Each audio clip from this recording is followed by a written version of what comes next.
दोस्तों, अगर आप कलाम में मत्ती की किताब चैप्टर 8 वर्स 28 से आप पढ़ेंगे, तो वहाँ बताया गया है कि यीशु मसीह जब कर्दनिया देश में पहुँचे, तो वहाँ पे 2 मनुष्य जिनमें दुष्टात्माएँ थी यीशु मसीह से मिले और आगे लिखा है उन्होंने चिल्लाकर कहा, "हे परमेश्वर के पुत्र, हमारा तुझसे क्या काम?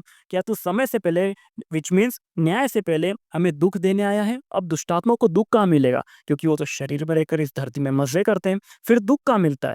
दुष्टात्माओं को दुःख सिर्फ़ नरक में मिलता है। उन्हें पता है ये तो परमेश्वर का पुत्र है, ये हमें यूँ ऐसे नरक में भेज सकता है। लेकिन आगे लिखा है, उनसे कुछ दूर बहुत से सूअरों का झुंड चर रहा था।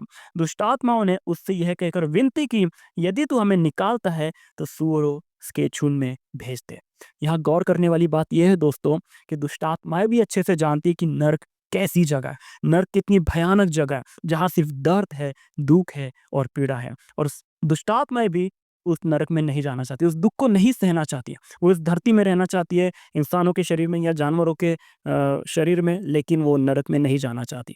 हमें इन बातों से सीखना है। देखिए, हमें यीशु मसीह ने अपने अनुग्रह से बचा लिया, हमें जीवन दे दिया है, लेकिन हमें भी जब तक हम इस धरती पर हैं, हमें विश्वास योग्य रूपी जीवन जीना है और हमें सुसमाचार को फैलाना है, गॉस्पेल को सुनाना है किसी भी तरीके से कि दूसरे भी उस नरक की राह से बचे और परमेश्वर के राज्य में प्रवेश करें।